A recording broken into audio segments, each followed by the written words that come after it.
네, 여러분 안녕하세요. 자, 이번 강의는요. 가보개혁기부터 시작해서 대한제국기의 강무개혁까지 이렇게 좀 살펴보도록 할게요. 자, 여러분들 교재 기출주제 45 페이지를 좀 펴시고요. 자, 이 파트는 개혁안이 되게 많이 나와요. 그리고 조금 이 개혁이 진행되는 과정의 절차가 조금 복잡합니다. 그래서 여러분들이 이 파트를 조금 더 수월하게 공부하시려면 어떻게 하시면 좋냐면, 자, 이렇게 하시면 좋아요. 자, 이 개혁이 이루어지게 되는 개혁 배경과 그 다음에 각 개혁이 진행이 되는 그 과정 속에서의 개혁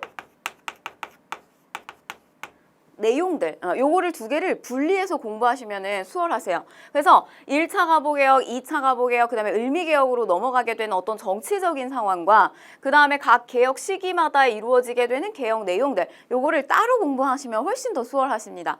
자, 그래서 이제 저도 그렇게 강의를 진행을 할 건데 우선 먼저 이 개혁의 배경부터 먼저 쭉 살펴보고요. 그 다음에 이제 교재를 가지고 개혁 안들을 조금 구체적으로 살펴보는 식으로 갈 거예요.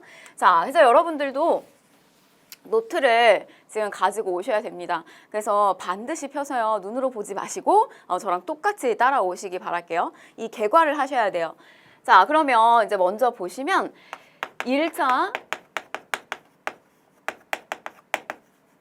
가보개혁기 시기 때의 상황을 살펴보게 되면 지금 여러분들이 앞에 우리가 지난 시간에 배웠던 동학농민운동 파트를 좀 떠올려 보셔야 돼요. 1차 동학농민운동이 일어나게 됐어요. 근데 이제 이거를 정부 측에서 수습을 하지 못하니까 당시에 청나라 군대에 지원 요청이 들어갔단 말이죠. 근데 이제 청군이 들어오면서 동시에 무슨 조약에 의해서?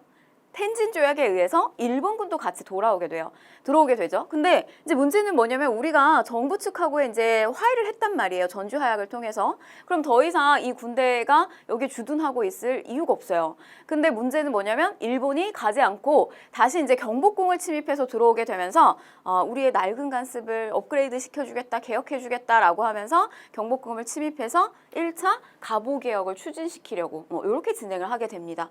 그래서 사실 우리는 이제 이 전주 화약을 체결할 때 우리 쪽에서 이제 이 농민들이 너무 절실하게 원하니 우리도 교정청이라고 하는 기구를 만들어요. 근데 그걸 완전히 쌍가리 무시한 채 일본에서는 자, 군국기무처라고 하는 것을 설치해서 이렇게 가보개혁이 진행된다라고 보시면 되겠어요.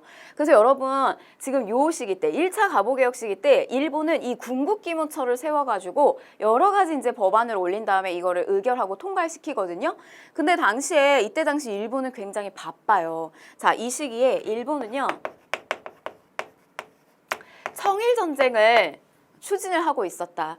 그래서 일본은 전쟁 중이기 때문에 너무나 바쁜 상태에서 이 군국기무처를 대신해서 이 기구가 그동안에 사실은 우리가 요구했었던 여러 가지 개혁안들을 여기서 이제 통과시키는 거예요.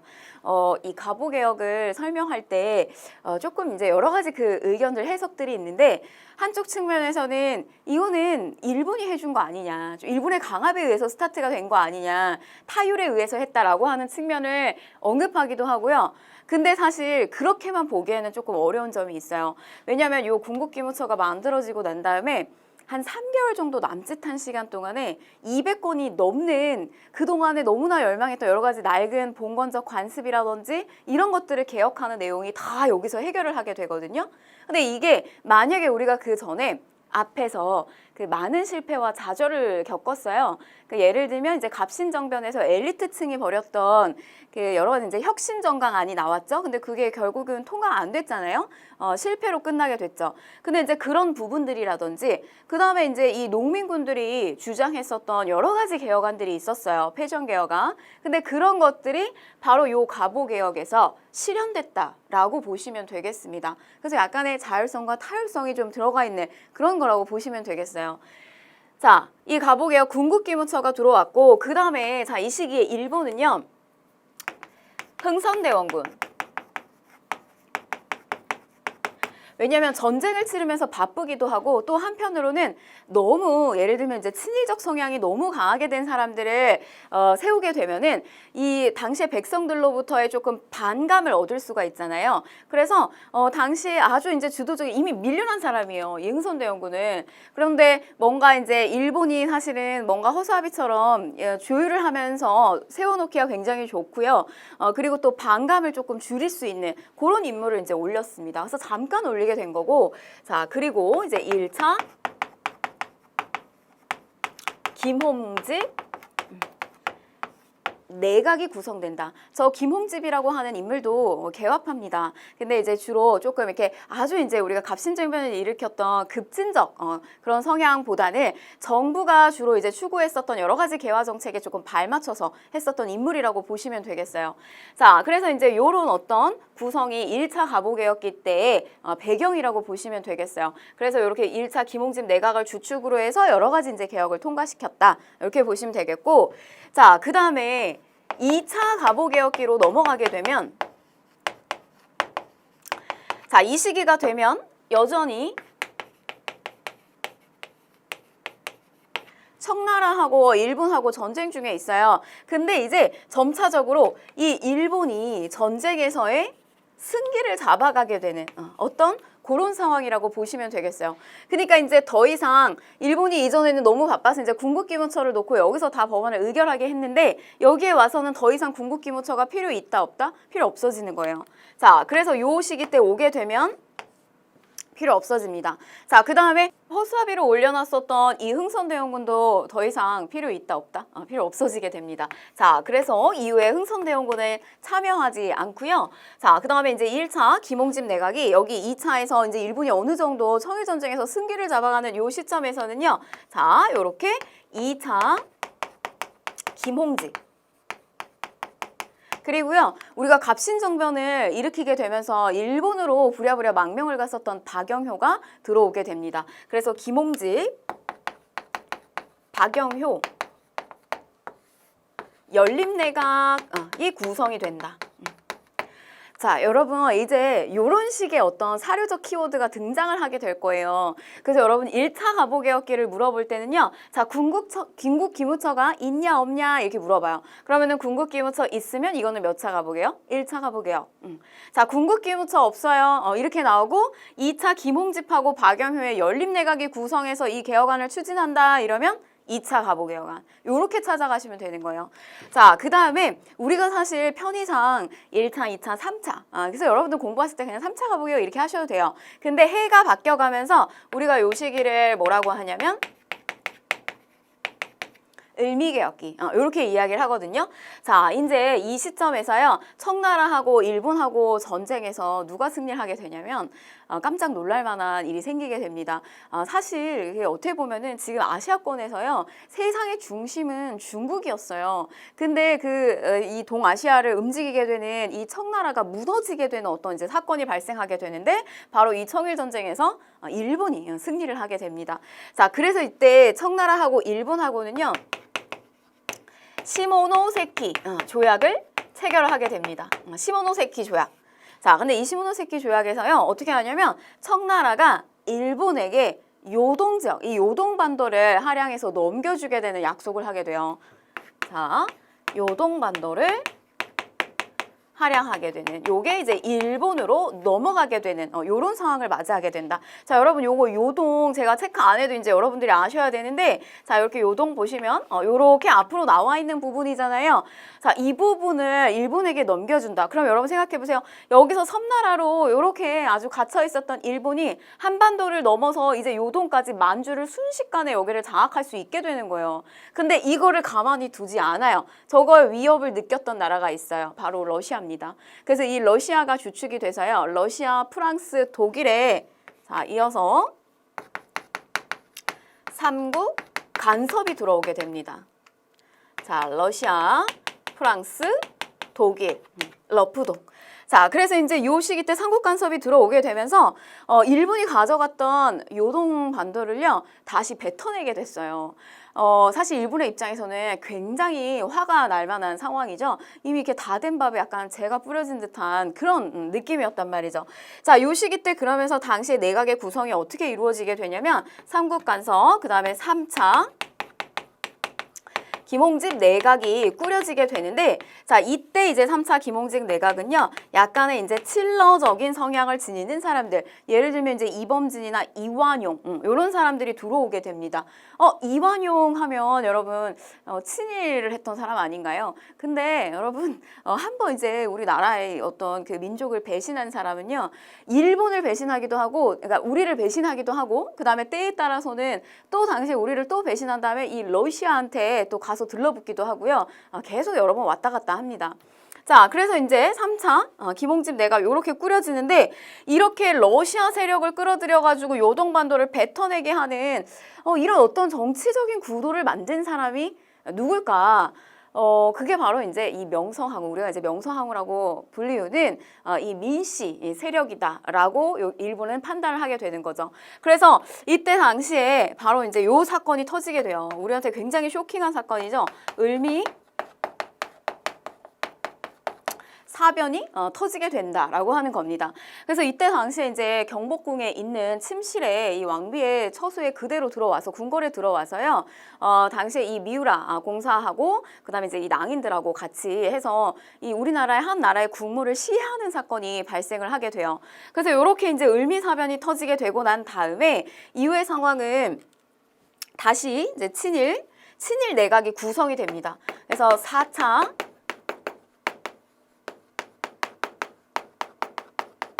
김홍집 내각이 구성이 되는데, 요때는 이제 다시 이제 친일적 성향의 내각이 구성된다라고 보시면 되겠어요. 그래서 요렇게 내각이 구성이 되고, 그러면서 을미 개혁이 지금 요 을미 개혁까지 넘어가는 요 시점이 조금 복잡하게 돌아가죠. 그래서 일련의 요런 과정을 거쳐가지고 요렇게 을미 개혁을 추진하게 돼요. 근데 이거 같은 궁궐 안에서 자신의 아내가 이렇게 무참히 그 아주 시신까지 훼손당하는 이런 비극적인 일이 일어났잖아요.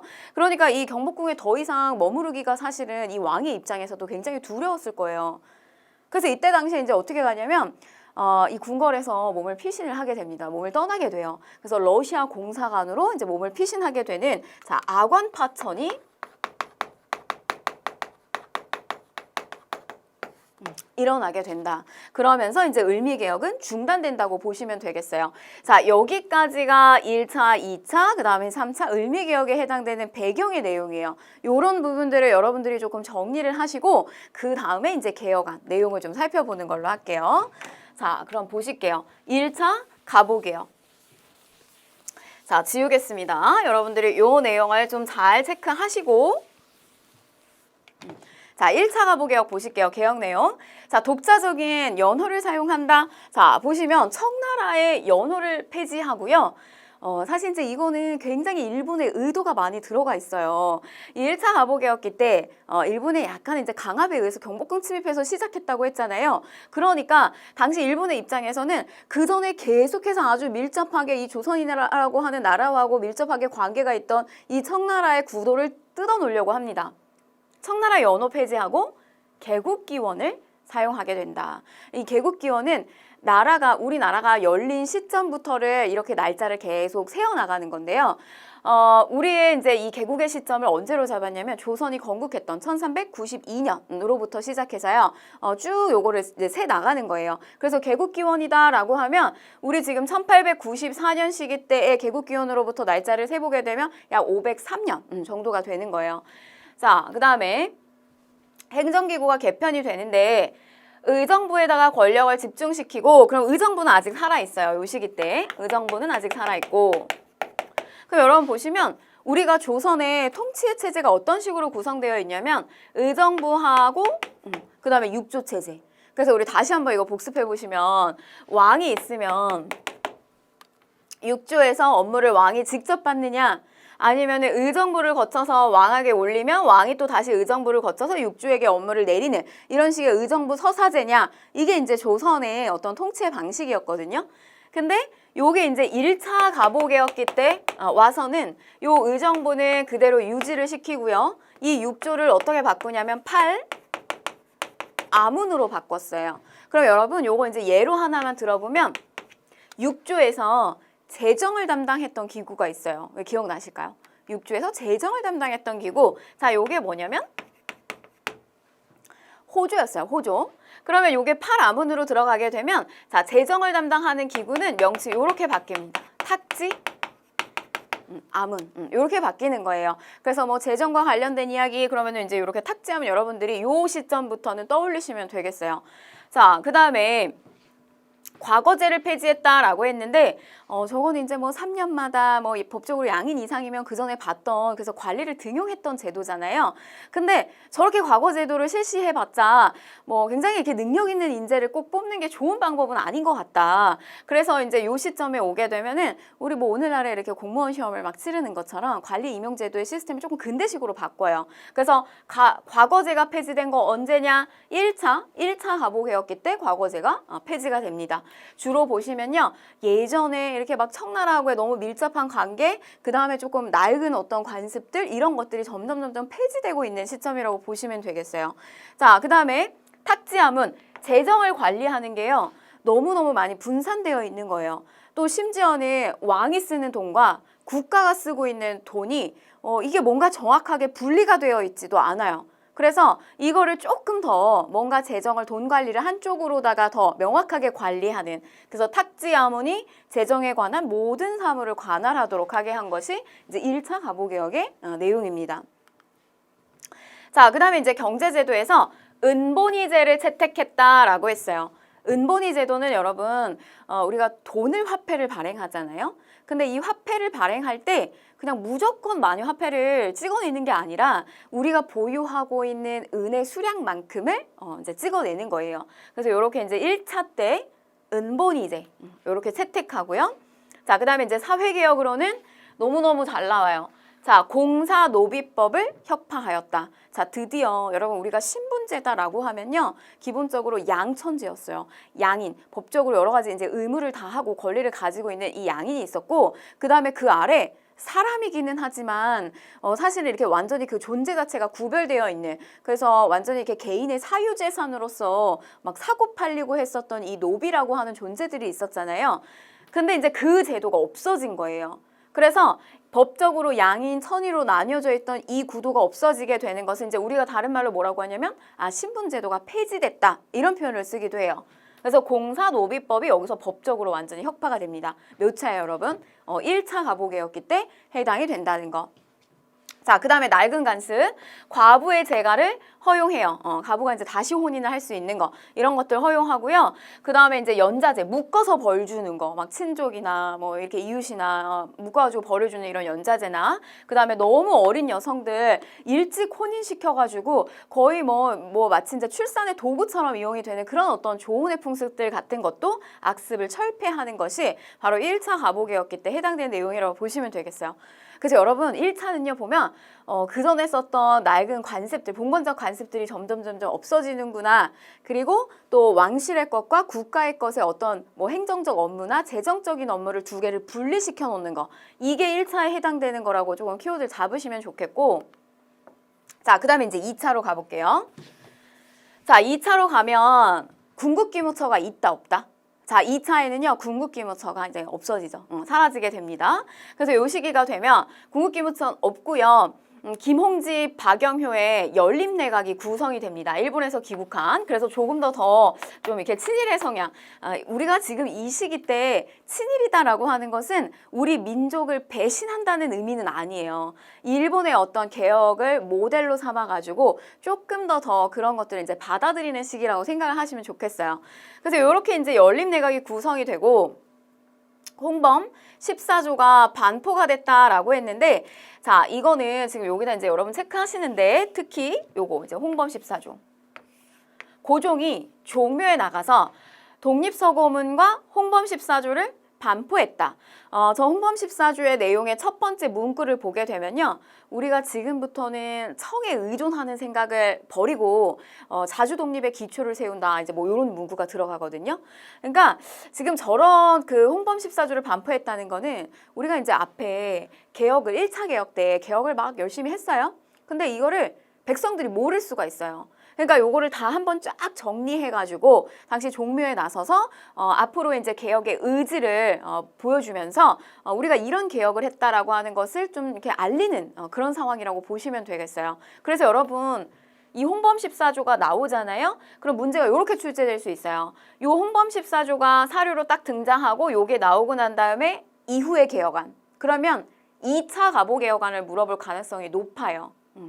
그 다음에 요 홍범 14조를 주고 앞에 있는 거를 물어볼 수도 있어요. 그럼 1차 가보 개혁안이 되겠죠. 그래서 얘는 사료 출제로 굉장히 잘 되는 부분이다라는 거. 그래서 개혁의 기본 방향을 제시한다. 물론 이제 약간의 이제 이 친일 세력들의 조금 강요가 있었습니다. 그래서 이 고종이 나와가지고 저거를 직접적으로 내가 이런 개혁을 하겠다라고 하면 좀 민심을 아우를 수가 있잖아요. 또 그런 차원에서 저걸 발표한 거이기도 해요. 자, 그럼 이제 개혁 내용을 이제 보시면 중앙조직이 이제 또 개편이 되는데, 자, 1차에서 파라문에서 탁지하면 이렇게 넘어가고, 그 다음에 이제 2차로 가게 되면, 자, 이 의정부는 사라지게 돼요. 이 의정부는 사라지게 되고, 내각이 체제가 구성이 되면서 파라문이 7부로 개편이 된다. 그럼 얘도 다시 예시 들어볼까요? 자, 재정을 담당하는 게 호조였어요. 자, 여기 1차에서 재정을 담당하는 게 탁지 아문이었어요. 근데 요 2차에서 재정을 담당하는 것이 탁지부 이렇게 됩니다. 그래서 이제 이런 거 지금 제가 대표적으로 여러분들 사료에서 잘 언급되는 거 예시로 든 건데 이게 나왔을 때 이렇게 낯설어 하실 필요가 없어요. 자, 그 다음에 2차 가보개혁기 때 특징 보시면 지방의 세력을 조금 이렇게 낮춘다 이렇게 생각하시면 좋겠어요. 그러니까 지방관의 권한을 좀 낮춰요. 자, 보시면 지방의 행정구역을 원래 조선은 8도였단 말이에요. 근데 이 8도를 23부로다가 개편해요. 더 나눠 놓은 거죠. 지방 간의 권한이 조금 줄어들고요. 그 다음에 또 이제 한편으로는 지방간이 예전에 보면 우리 지방간 여러분 떠올려 보시면 관찰사 그리고 수령 이렇게 있었단 말이에요. 근데 이들이 어떤 권한을 가지고 있었냐면 행정, 사법, 군사권을 가지고 있었어요. 근데 여러분 우리 오늘날 생각해보면 뭐 예를 들면 경기도의 도지사가 저렇게 막 군사를 휘두를 수 있고 재판을 할 수 있고 그런가요? 그렇지 않잖아요. 옛날엔 그랬다고요. 조선시대 때는. 근데 우리가 지금 배우고 있는 파트는 근대시대예요. 근대로 가는 길. 그래서 이런 것들 다 없앱니다. 그래서 행정권만 남기게 되고요. 이런 사법을 담당하는 기구는 이제 재판소가 별도로 나온다라고 보시면 되겠어요. 자, 그 다음에 이제 군제개혁 보시면 군제개혁은 여러분들 일본이라면 많이 신경을 쓸까요? 많이 신경 쓰지 않습니다. 그래서 크게 이제 이거를 말하자면 이제 뭐 증강시키거나 이러진 않는데 지금 보시면 이제 훈련대와 일본 쪽에 좀 지도를 받는 군부대라고 보시면 되겠어요. 그리고 이제 시위대 이렇게 설치가 됐는데 저 시위대는 이제 왕을 보호하는 그런 부대라고 보시면 되겠어요. 그래서 조금 일본의 영향력이 많이 들어가 있는 훈련대. 근데 요거는 이제 우리 쪽에 조금 지원이 들어가는 어떤 시위대 이렇게 보시면 되겠는데 그래서 얘는 얼마 안 있다가 이제 없어지게 됩니다. 요거 없어지게 되고요. 훈련대가 주축이 되면서 이제 나중에 저게 또 중앙부대, 지방부대로 나뉘어지게 돼요. 3차에 가게 되면. 근데 여러분, 저게 이제 시위대, 저렇게 이제 앞에 뭐 모실시, 저런 게 붙거나 뭐 궁자가 붙거나 이러면 이게 왕실 쪽하고 관련성이 있다 그랬어요. 근데 얘가 이제 좀 이따 없어지는데 요 시위대가 또 언제 등장을 하게 되냐면 언제 등장할까요? 왕권을 강화한다거나 뭔가 이제 나라를 키우려고 한다거나 이럴 때. 그래서 쟤는 대한제국기 때 광무개혁 이렇게 실시하게 되면서 또 본격적으로 나오게 된다고 보시면 되겠습니다. 자, 그래서 이제 보시면 또 교육과 관련된 내용, 교육입국 조서를 반포했다라고 했습니다. 교육입국 조서. 나라의 근본을 아주 이렇게 부강하게 만드는 거, 나라를 부강하게 만드는 것은 그 근본은 교육에 있다고 보는 거예요. 그래서 근대식 교육을 실시하기 위해서 저렇게 이제 교육입국 조서를 반포하고 근대 교육을 실시할 수 있는 선생님을 많이 키우는 곳, 사범학교 이런 게 나옵니다. 그리고 또 이제 외국어 학교 관제 등이 마련이 되고요. 자, 교원 양성을 위해서 이제 사범학교를 설립하고요. 자, 그 다음에 이제 재판소가 나오죠. 자, 지방에서 원래 지방간이 가져갔었던 사법권의 어떤 그런 권한을 빼앗고요. 요렇게 이제 고등 지방재판소가 설치한 사법권이 독립된다. 이렇게 보시면 되겠어요. 자, 다시 여러분 이 2차 가보개혁기는요. 군국기무처가 있어요, 없어요? 없습니다. 그쵸? 없어요. 그리고 이제 김홍지, 박영효의 연립내각이 구성되면서 들어오게 되는데, 자, 이 시기 때 이제 홍범 14조를 쭉 발표하면서 앞으로의 나아가야 되는 어떤 개혁의 정책을 언급하면서 한편으로는 그 이전에 1차 가보개혁기에 있었던 내용들 개혁안을 쭉 정리한 게 홍범 14조예요. 자, 그래서 이제 이 안에 나온 내용들을 보게 되면 지방의 세력을 조금 낮추는 그런 개혁안들도 들어오게 된다는 거. 자, 그 다음에 이제 3차 을미개혁을 보실게요. 자, 이 을미개혁 보시면 을미사변으로 조선의 영향력을 회복한 일본이 친일 내각을 수립하고 개혁 추진을 강요하게 됐다. 자, 연효를 새롭게 제정합니다. 건양이라고 하는 연효를 제정하고요. 자, 군대 보세요. 앞에 이제 훈련대만 남게 돼요. 그래서 그 훈련대가 중앙과 지방으로. 그래서 이렇게 친위대, 그 다음에 진위대 이렇게 설치하게 됩니다. 자, 그 다음에 단발령을 시행하게 된다. 여러분 지금 요 을미개혁은요, 앞에 을미사변이 일어났잖아요. 그런데 사실 이제 이게 조선의 어떤 백성들의 입장에서 그리고 왕실에서 너무너무 사실 충격적인 일이었단 말이에요. 그러니까 이때 당시에 너무 심한 어떤 그런 우리를 압박하는 개혁보다는 약간의 어떤 그 당근책들이 조금 많이 들어와요.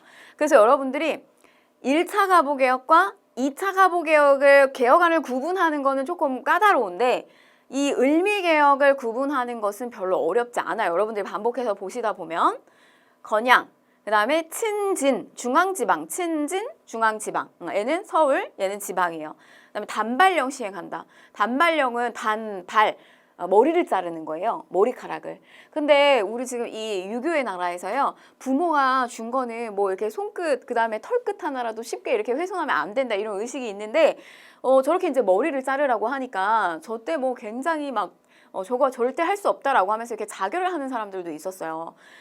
근데 이제 뭐 근대식으로 위생상으로도 별로 좋지 않고 이제 이렇게 하면서 이제 단발령을 이제 시행을 하게 되는데 여기에 대한 어떤 반발이 굉장히 많았다는 거고, 그래서 결과적으로 이 단발령과 그 다음에 우리 요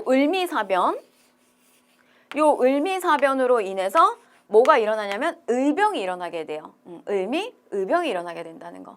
자, 그 다음에 이제 태양력을 채택했다.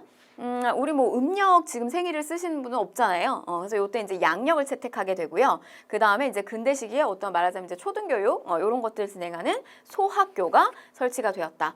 자, 그 다음에 여러분 여기다가 요거 하나만 더 갈게요. 종두법을 실시했다.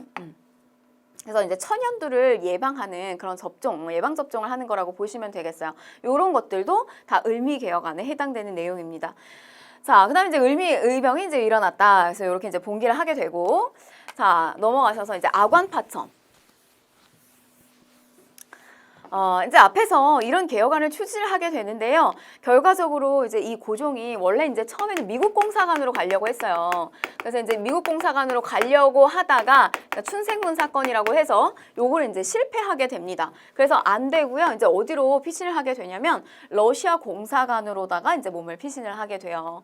그래서 요렇게 이제 가게 됐다라고 하는 거. 당시에 이제 고종이 사실 얼마나 굉장히 심적으로 불안감을 느끼고 굉장히 뭔가 이렇게 두려움에 많이 떨었을 거예요. 그래서 이 고종은 그 먹는 음식 같은 것도 다 일일이 하나하나 아주 이렇게 체크를 하면서 그렇게 다 생활을 노심초사하면서 지냈다 그래요. 그래서 고종에 이제 거쳐 러시아 공사관으로 옮기게 되는 이런 상황을 맞이하게 되는데, 근데 여러분 이게 이제 러시아 공사관이 고종을 이제 러시아 쪽에서 보호하고 있잖아요. 근데 이렇게 우리가 몸을 의탁하게 되는 보호를 받는 데는 거기에는 반드시 대가가 따라오게 되어 있어요. 그냥 거저해주지 않는다. 그래서 오히려 이렇게 아관파천이 일어나고 있는 어떤 이런 시점부터 우리에 대한 이권 침탈이 굉장히 많이 일어나요. 근데 거기에 선두주자가 누구냐면 러시아였어요. 자, 결국 이렇게 아관파천으로 인해서 뭐 을미개혁은 중단이 됩니다. 뭐 이제 을미사변과 단발령에 의해서 의병이 너무나 심하게 일어나니까 결과적으로 이제 중단이 됐다는 거고. 자, 그러면 이제 문제를 좀 한번 풀어보도록 하겠습니다. 자, 밑줄은 개혁의 내용으로 옳지 않은 것을 골라라 라고 했어요. 자, 얼마 전에 정부가 교정청, 정부 측에서 만든 거예요. 교정청. 근데 이거 무시하죠? 그리고 군국기무처를 설치하여 대대적인 개혁을 단행했다는군. 자, 보시면 근데 그 개혁을 보면 은본이제 채택한 여러 안건을 처리했다. 자, 복습하면요. 은본이제, 그 다음에 노비제도가 완전하게 이제 폐지가 되는 거, 그 다음에 뭐 이 시기 때 낡은 간습에 해당되는 조혼이나 연자제 같은 거, 이런 거 폐지하는 거, 그죠? 그 다음에 재정을 어디로 일어나해라? 탁지 아문으로 일어나해라. 요런 것들. 자, 그러면 1번 보실게요. 과거제를 폐지해라. 그렇죠. 이걸로 더 이상 훌륭한 인재 뽑기 어렵다. 맞는 내용. 자, 연자제를 금지했다. 공사노비법을 혁파했다. 과부의 재가를 허용하였다. 자, 여러분 건양이라고 하는 연호를 채택했다. 요게 언제예요? 요거는 을미개혁 시기로 넘어가게 됩니다. 그래서 정답은 5번. 이렇게 보시면 되겠어요. 자, 다음 문제 보실게요. 자, 밑줄은 이 개혁의 내용으로 옳은 것을 골라라. 자, 이것은 고종이 종묘에 바친 독립서고문으로 홍범 14조가 포함이 되어 있어요. 아주 여러분 이 2차 가보개혁을 물어볼 때 홍범 14조 너무너무 잘 물어봐요. 여러분 사료가 이런 식으로 키워드로다가 제시되는 것이 2차 가보개혁기는요. 홍범 14조랑 그 다음에 교육입국조서 요거 잘 물어볼 수 있어요. 그래서 그렇게 들어가게 되면 2차 가보개혁기 이렇게. 자, 그래서 이 홍범 14조는 김홍집과 박영효의 연립내각이 주도한 이 개혁의 기본 방향이 되었습니다. 자, 그럼 내용을 보시면 1번. 양전 사업을 실시하고요. 지계를 발급하였다. 이건 뒤로 빠질 거예요. 그래서 이거 대한제국기로 넘깁니다. 자, 상회사인 대동상회와 장통상회를 설립하였다라고 했는데 상인들의 조합이에요. 일본의 상인들이 너무 많이 우리나라에 치고 들어오니까 저렇게 우리의 상인들이 조합을 결성한 거거든요. 근데 저거는 이제 언제냐면 우리가 강화도 조약을 맺고 난 다음에 1883년 무렵. 자, 3번 보시면 황제의 군사권을 강화하기 위해서 원수부를 설치했다. 요것도 대한제국기로 넘어갈 거예요. 배울 겁니다. 자, 그 다음에 4번 근대식의 무기제조 기술을 도입하기 위하여 중국에다가 청나라의 영선사를 파견하게 돼요. 자, 요거는 이제 1881년 무렵이고요. 사실 이제 요 개혁 내용하고는 좀 관련성이 없죠. 자, 5번 보시면 교육입국조서를 반포해서 한성사범학교 근대식의 교육을 할 수 있는 선생님을 많이 길러내는 시스템 한성사범학교 관제를 마련하였다. 맞는 내용입니다. 자, 요 문제 아주 요 정답 선지하고요. 그 다음에 앞에서 물어보는 키워드가 두 개가 너무 잘 나오니까 꼭 이렇게 체크하시면 좋겠어요. 자, 다음 기출주제 이제 40년 독립협회와 대한제국 파트 보실 텐데 자, 보실게요. 이 파트는 좀 연도적인 어떤 감각이 좀 있으셔야 돼요. 자, 보시면 지금 상황이 어떻게 돌아가냐면 자, 1896년 1896년 96년 제가 이거 연도 여러분 이렇게 기억하시면 좋아요. 되게 굴욕스러운 때다. 굴욕 이렇게 생각하세요. 1896년 자, 이때 무슨 일이 터진 거냐면 아관 파천. 사실 여러분 을미사변도 우리 입장에서는 되게 충격적인 사건이었지만 한 나라의 이제 군주 왕이 있어야 되는 자리에 이 왕이 그 자리가 완전히 공백 상태가 놓여져 있게 되는 그래서 다른 나라의 보호를 받고 있는 이런 상황도 당시의 백성들한테는 되게 충격적인 사건이었어요. 그래서 이런 어떤 그 정치적인 공백기에 놓여져 있는 이런 아관파천 시기 때 저 정치적 공백을 메꿔주는 단체가 탄생을 하게 됩니다. 근데 그 단체가 뭐냐면 이제 우리가 배우는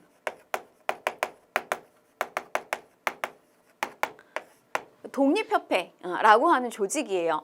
자, 그래서 이제 아간파천 갔다가 이 독립협회에서 요구했던 건 뭐냐면 고종 빨리 돌아와라, 제자리로 돌아와라 이렇게 외쳐요. 그러니까 환궁해라 이렇게 외치는데 결국 96년에 갔다가 97년에 1년 만에 환국을 해서 돌아와요.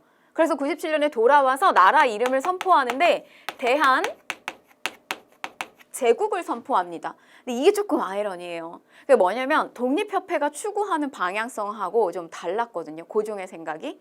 우리 오늘 우리의 이제 국호 이름은 대한민국이잖아요. 그러니까 민의 나라예요. 근데 이때 당시 이제 고종의 생각은 아직도 그 왕이 그리고 이제 황제라고 칭을 하면서 오히려 더 왕의 권한을 더 강하게 끌고 가게 되는 대한제국기로 넘어가게 돼요. 그래서 요게 이제 이 독립협회가 쭉 유지가 되고 97년에 대한제국을 선포하게 되고 그 다음에 이제 98년에 와서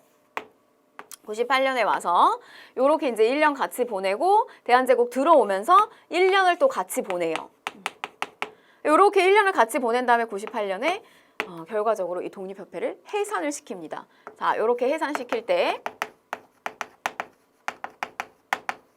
화국협회라고 하는 보부상 단체를 썼다는 거. 그래서 이렇게 이제 해산되고 본격적으로 99년이 되면은 대한국 국제를 선포하면서 무한한 황제권에 대한 권한을 강조하면서요. 이제 본격적인 광무 개혁을 시작한다고 보시면 되겠어요. 자, 그러면 이제 이 부분을 여러분들 좀 개괄을 하시고 자, 내용을 좀 보도록 할게요. 독립협회 부분. 자, 일단 창립의 배경은 우리가 고종 아관파천 하고 난 다음에 이 선두주자, 우리의 이권을 침탈했던 선두주자 러시아예요. 러시아가 엄청나게 많은 이권 침탈. 근데 물론 이제 러시아뿐만이 아닙니다. 뭐 영국, 그다음 미국, 뭐 프랑스 등등등 이런 나라들의 이제 이권 침탈이 심화됐는데 당시에 갑신정변 때 그때 막 위에 그 형들을 쫓아다니면서 막 이렇게 아주 이 어린 청년이었잖아요. 이 서재필이 합류해가지고 갑신정변 추진했다가 결국엔 실패돼서 미국으로 가게 돼요. 거기서 이제 박사학위 따게 되고 또 아주 이제 이 근대적인 문물들을 많이 보고 듣고 다시 본국으로 들어오시게 됩니다. 그래서 이제 이 서재필이 귀국을 해서요. 정부의 지원을 받아서 그리고 또 민간인들의 어떤 모금을 통해 가지고 요 독립신문을 창간을 하게 돼요. 최초의 어떤 민간의 어떤 그 모금을 받아서 창간했던 신문이다라고 하면 이제 독립신문이다라고 얘기하는데 세계에 우리나라의 상황을 알리기 위해서 영문판도 나왔고요. 그다음에 한글판도 나왔어요. 이렇게 두 가지 버전으로. 그래서 여러분 보시면 얘 조금 주의할 게 있어요. 이게 순서가 독립협회가 조직되는 것보다 뭐가 먼저 나오게 되냐면 독립신문이 먼저 만들어지고 그리고 이제 독립협회가 세워지게 된다라고 하는 요 포인트를 좀 놓치지 마시고 그래서 이제 서재필, 윤치호 등이 자주 독립국가를 건설을 목표로 독립협회를 창립을 하게 됩니다. 자, 그러면 이제 독립협회가 어떤 활동을 했느냐? 자, 우선 우리의 국권을 찾아야 돼요. 자주 국권, 우리의 국권을 지켜야 된다. 이권 침탈을 당하고 있는 것들. 그래서 요거에 해당되는 것이 이제 어떤 것들이 있냐면 이권 수호 운동이죠. 러시아는 얼지 않는 땅을 찾기 위해서 막 굉장히 이제 막 혈안이 되어 있었던 상태였는데 우리 이 부산의 저령도라고 하는 곳에다가 이제 석탄 창고 기지를 만들기 위해서 우리의 땅을 이제 뭐 이렇게 빌려가려고 하는 저런 저령도조차 요구를 또 이 독립협회에서 저지했다는 거예요. 러시아의 저령도조차 요구를 저지했고 그 다음에 또 우리의 금융권을 침탈하려고 하는 이 한러은행을 폐쇄하는 데 성공을 시킵니다. 그러니까 이 독립협회라고 하는 조직이 꽤 성공을 시켜요. 또 러시아 재정 고문과 군사교관 철수 등을 강력하게 요구하는 등 우리의 국권을 지키기 위해서 이런 이권 수호 운동을 벌였다는 거죠. 자, 그 다음에 자유 민권인데요. 민들의 권리를 주장한다. 민들의 권리 중에서는 기본권, 그러니까 뭐 언론, 출판, 집회, 결사 이런 것들이 있어요. 근데 이러한 어떤 권한들 중에서도 특히 여러분들 조금 포커스 맞추시면 좋은 게 뭐냐면 자, 참정권에 대한 요구. 참정권, 정치에 참여할 수 있는 권리입니다. 이런 거에 대한 요구가 나오기 시작해요. 그래서 당시에 여러분 뭐 만민공동회를 열어서 민권의 신장을 추구한다든지 그다음에 관민공동회 여기에는 만민공동회하고는 다르게 관이 들어오게 되는데 그러니까 관라인, 민라인 이렇게 이해하셔도 되는데 관리들이 들어와요. 근데 여러분 생각해 보세요. 이렇게 이제 이 어떤 참정권을 요구한다든지 이런 시스템으로 가게 되려면 이게 그냥 미천한 민중들끼리만 할 수가 없어요. 그러니까 여기에 관리들이 같이 들어와서 관과 민이 합작해서 관민공동회를 엽니다. 그래서 이제 어떤 이야기가 나오게 되냐면 헌의 6조 우리의 뜻을 올려요. 근데 이제 저 내용에는 중추원 관제를 개편하는 내용도 들어오게 되는데 그 중추원 관제 개편의 내용을 보게 되면 그러니까 관에서 25명을 뽑고 그 다음에 이제 민에서 25명을 뽑아가지고 오늘날의 국회처럼 이렇게 말하자면 이제 최초의 의회 설립 운동이라고 생각하시면 되겠어요. 그래서 이렇게 의회를 설립하려고 하는 수준까지 끌어올리려고 합니다. 그럼 생각해 보세요. 이런 독립협회의 움직임이 나중에 환궁에서 돌아오게 되는 대한제국을 선포하는 고종의 생각과 이게 너무 상충되는 거예요. 그리고 자기 자리를 위협한다라고 생각을 할 수도 있겠죠. 자, 그래서 이제 보시면 결과적으로 여러분 지금 요 허니 6조 얘를 조금 잘 체크하시는데 요게 이제 사료로 여러분들 그 교재에도 실려 있는데 저 허니 6조의 내용도 보게 되면요 굉장히 좀 급진적이에요. 뭐 예를 들면 뭐 피고의 인권을 존중해라 이런 이야기. 그러니까 피고는 아직 이제 저 사람이 범죄를 했을 것이다라고 이제 우리가 예상되는 사람. 근데 범죄자라고 아직 낙인 찍기엔 좀 어려움이 있어요. 근데 그런 사람에 대한 인권까지 존중해라 이런 문구도 들어가고요. 허니 6조에는 그 다음에 예산과 결산을 인민에게 공표해라 이런 내용도 들어가요. 돈을 쓰고 계획을 잡는 거. 아니 그거를 백성들이 이렇게 그전에는 뭐 이 백성들이 이걸 꼭 굳이 알아야 되나? 뭔가 그냥 왕이 알아서 왕이 하는 것은 뭔가 항상 옳고 바른 일 이런 인식이 강했던 때에 이런 이야기가 허니 6조 안에 실려서 들어오게 돼요. 그래서 여러분 이제 요런 어떤 움직임이 들어왔고 사실 이제 요게 시기가 1898년이기 때문에 고종이 들어오고 난 다음이에요. 그래서 이렇게 97년 들어오고 98년에 들어와서 이 허니 6조 우리의 이제 독립협회의 뜻을 이렇게 올린 겁니다. 6가지 뜻을. 근데 올렸는데 고종이 오케이를 해요. 근데 이제 한 사건에 의해서 이게 이제 얼마 되지 않아서 바로 사실은 저게 이제 무산이 됩니다. 자, 그 다음에 이제 자주국권, 자유민권, 자강개혁 이런 표현들이 있을 거예요. 바로 이제 자강개혁 역시요. 우리가 나라가 강해지기 위해서는 어떻게 해야 되느냐? 바로 이런 어떤 중추원관제와 같은 것처럼 의회를 설립해야 되는 시스템. 그래서 이제 이런 제안까지 입헌, 군주제. 왕이 존재는 하고 있지만 왕이 항상 이 법에 의해서 제약을 받고 있는 형태. 이런 식의 이제 주장까지 가게 된다고 보시면 되겠어요. 자, 그 다음에 이제 뭐 독립의식을 고취하기 위해서 독립문하고 독립관을 건립을 하게 됩니다. 그래서 예전에 그 중국 사신들을 맞이했던 뭐 영은문이라든지 막 이런 것들은 전부 다 헐어버리게 돼요. 그래서 이때 이제 독립한다, 독립관, 독립문 이런 것들 건립하게 되는데 근데 사실 이제 여기에서 이 독립협회 요 활동이 누구를 특히 겨냥을 한 거냐면 이 독립문은 청나라에 대한 독립이에요. 이런 성향이 조금 많이 들어가 있었다라고 하는 거. 자, 그 다음에 이제 토론회 강연회를 개최해서 민중에게도 새로운 지식과 교양을 보급하기도 했다. 그래서 이제 이 독립협회에서 막 만민공동회를 열잖아요. 그러면 주로 이제 어디에 가서 했냐면 시장이나 사람들이 많이 몰려 있는 곳에 가서 막 연설을 했다 그래요. 그래서 막 이때 굉장히 뭐 백정 출신의 그 전에 차별받았던 이런 백정 출신의 사람이 단상 위에 올라와가지고 막 연설을 하기도 하고 그 다음에 또 뭐 이때 우리가 이제 이승만 이제 훗날 대통령이 되시는 그 이승만 같은 경우도 이때 뭐 연설 굉장히 잘했다 그래요. 자, 좀 전개 과정을 다시 살펴보면 복습입니다. 이 박정양 내각, 이 보수적인 내각을 대신해서 진보적 성향의 박정양 내각이 수립이 돼서 이렇게 이제 의회를 설립하고 중추원 관제를 반포하자. 그러니까 중추원은 옛날에 가보개혁기 때 약간 이게 자문적 성향을 가지고 있는 기구였어요.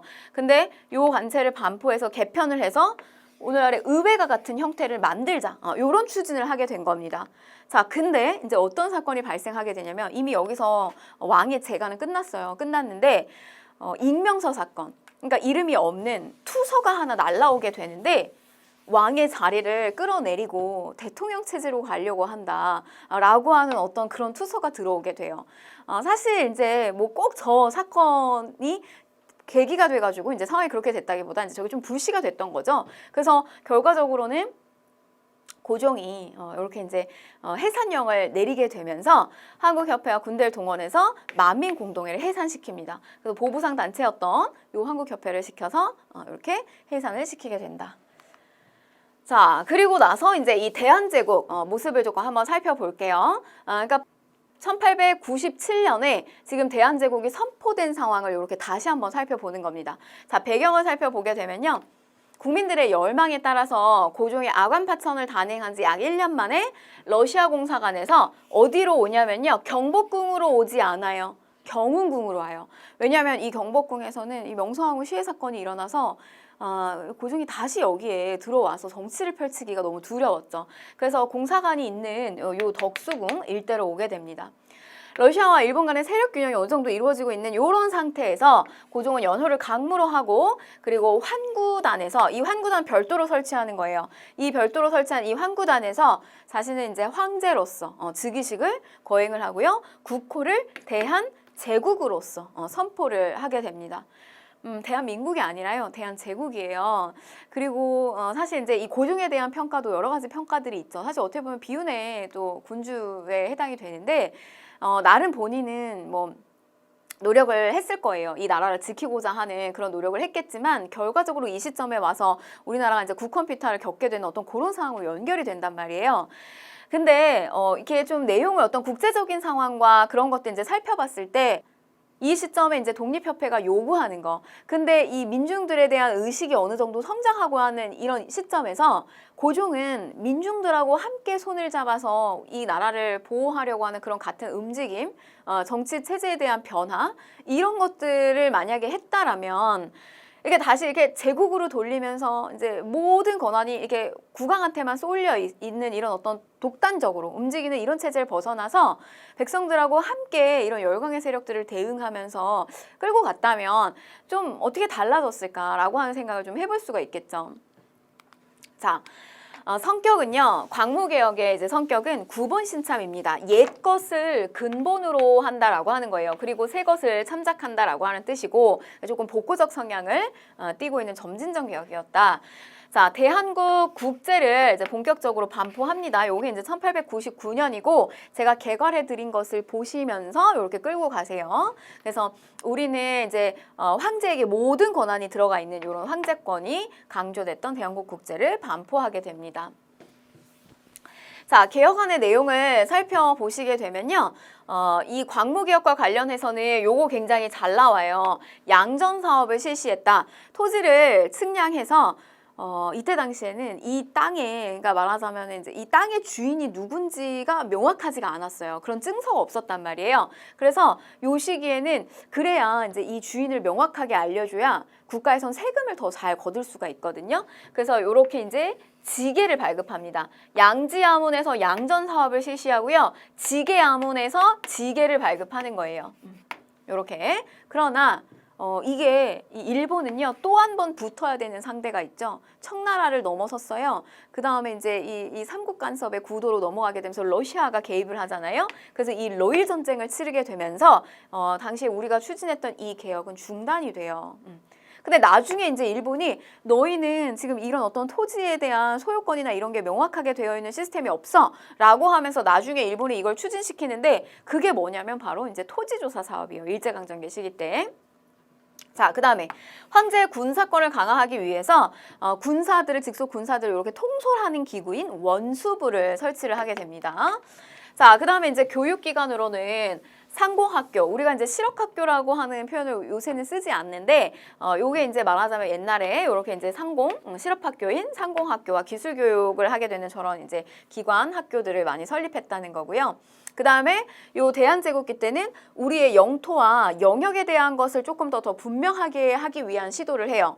그래서 보면 간도 지역에 대한 관심, 그래서 간도 관리사로서 이범윤을 임명하기도 했고요. 그 다음에 이제 대한제국 칙령 제42호를 반포하면서, 원래 울릉도는 섬이잖아요. 근데 이걸 울도 군으로다가 승격시켜가지고 우리의 관할 안에 이렇게 우리의 영토임을 명시하는. 그래서 이제 여러분 저거는 뭐 41호니 42호니 이런 게 중요한 게 아니에요.